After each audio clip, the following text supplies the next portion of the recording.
I'm Molly Carr. And my name is Andrew Jans. And we are the co-directors of Project Music Heals Us, which happens to be celebrating its 5th anniversary season this year. In getting ready for this event, we realized we had so much we wanted to share with you that we decided to make this short video.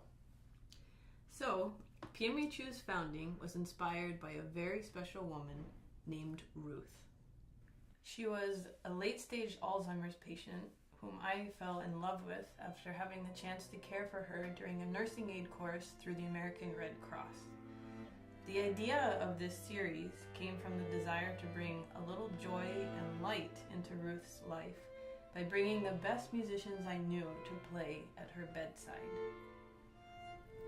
I was lucky enough to be there as well for this first concert and was incredibly moved by the effect that our music had on this woman who was very clearly in need of human connection and affection. It was amazing to watch Ruth's body and face transform throughout the concert from something of contortion and anxiety to just calm and release.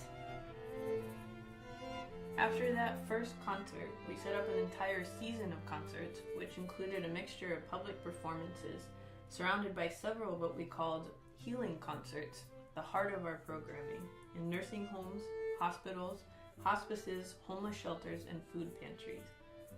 Playing at the food pantries quickly inspired the next step in PMHU's evolution, food drive concerts, in which the price of admission to our public performances became a donation of non-perishable food. And actually, at the most recent of these concerts, we raised a whopping 163 pounds of food for the hungry.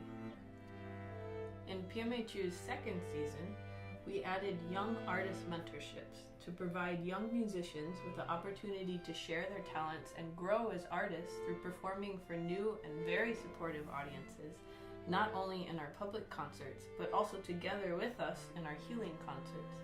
These performances have showcased and encouraged exceptionally talented young musicians at the high school and college levels, and provided them with the opportunity to learn firsthand what it means to use their art for social good, while at the same time forging musical mentorships that may last them a lifetime.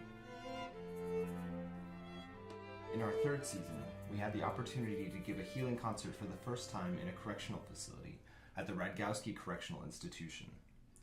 With the overwhelmingly positive audience response during that first concert, we immediately expanded our programming to include an entirely new branch of the organization, our Prison Outreach Residency. This expansion has now grown to include concerts and workshops performed in local, state, and federal prisons throughout New York, Connecticut, and California. For this work, PMHU was awarded the 2017 Father Eugène Merlet Award for Community Service.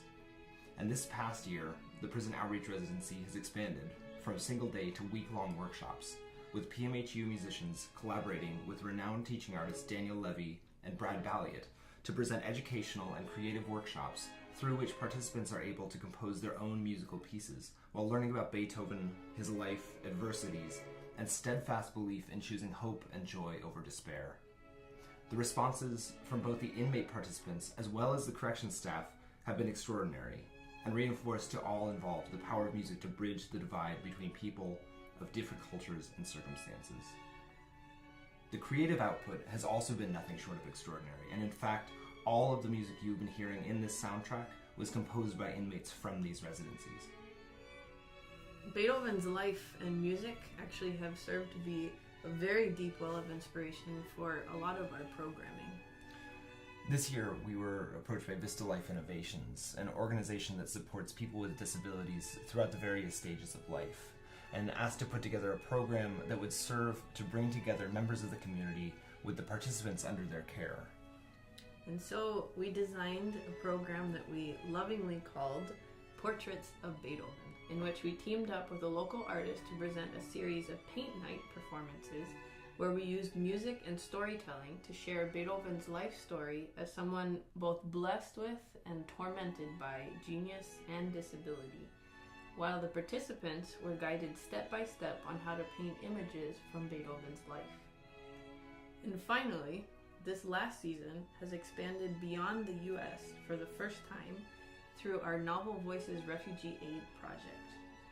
By the end of this season, this program will have taken us into refugee camps and refugee aid programs across the US, Europe, and the Middle East, using a concert program of works written by composers who faced adversity and used their art to help find their place and voice in foreign lands.